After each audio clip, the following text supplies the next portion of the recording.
Hello and welcome to Foxy Roxy Reviews. Today we'll cover some news stories kind of in the United Kingdom as well as in an exciting new series. I really did enjoy kind of filming kind of our Breaking the Binary series, covering a few different topics, and I think that was really good, and I really want to build on that and do some more. So what I'm kind of really looking to do at the moment, we're doing a feminising series, just kind of with cosmetic products and a few bits and pieces. Obviously we're releasing it as we're going through, and it's going to be split into several different parts, so I don't really spoil it too much at the moment, but it definitely will be focusing on cheap products or kind of a budget range products and tips and tricks just to accentuate kind of feminisation without kind of breaking the bank or kind of obviously needing any surgeries or anything, because there's plenty of things you can do to feminise and to round and to kind of accentuate without kind of needing that really. So I think I really want to kind of focus on that in the coming series. Hopefully we'll get that online within the next couple of weeks. I'm hoping that we can kind of move that forwards, but say there's probably maybe will be one or two more before we get into that. One of the major things at the moment which seems to be cropping up in especially in the Welsh and the UK news, is people waiting to go on to transgender waiting lists, basically having their first referral to a gender specialist clinic, and it is something that's really important. I know a lot of people will kind of compare to other things, you know, kind of maybe, you know, having heart surgery and saying, oh no, why are you funding people who are making quote-unquote a lifestyle choice? And that's quite undermining and demeaning, as well as kind of not understanding kind of the problem. And I do think there does need to be, I mean, a lot of other people have kind of talked about it, but I do think I want to restate it. I want to put my 2 pence worth into this discussion, because I think it is really important that kind of our side is going to be represented here, and it's not just quote-unquote a lifestyle choice. From kind of working within kind of LGBT organisations in a voluntary role, probably since the early 2010s, to be honest, onwards, so it's kind of at least five plus years, it's the struggle that people go through. It's not just having a different body or having a different look, it's about being something real as opposed to a facade or an image or something like that, and it is a struggle.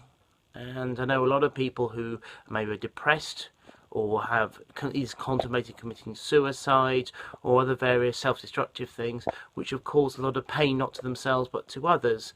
And it's about kind of being a complete human being. And if you feel that you're trans and you want the surgery and that's the route you want to go down, it's something that it's needed to complete you.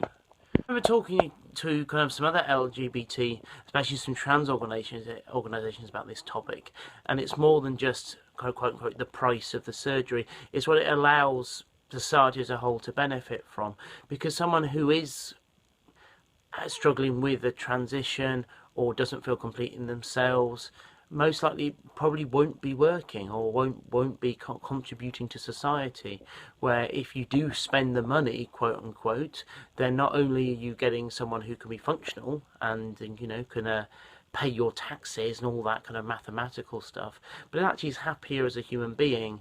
And I do think it's really important to highlight this perspective and this take, because I do think it's all about, really it's about allowing people to live good quality lives and to giving them those opportunities.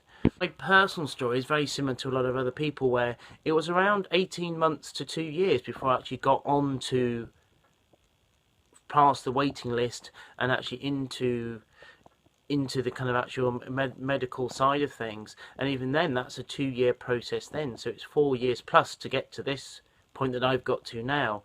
And it does worry me, because I think for a lot of people who are trans and feel they need to have that transition, takes a lot of willpower and a lot of effort.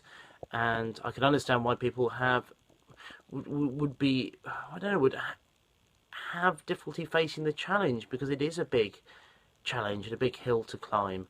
And that's why I think more than ever we need support groups, whether that's official organisations, friendship groups, Facebook groups, whatever. We need that support. I really want to kind of conclude this video maybe a slightly different way than I think maybe I was thinking about earlier.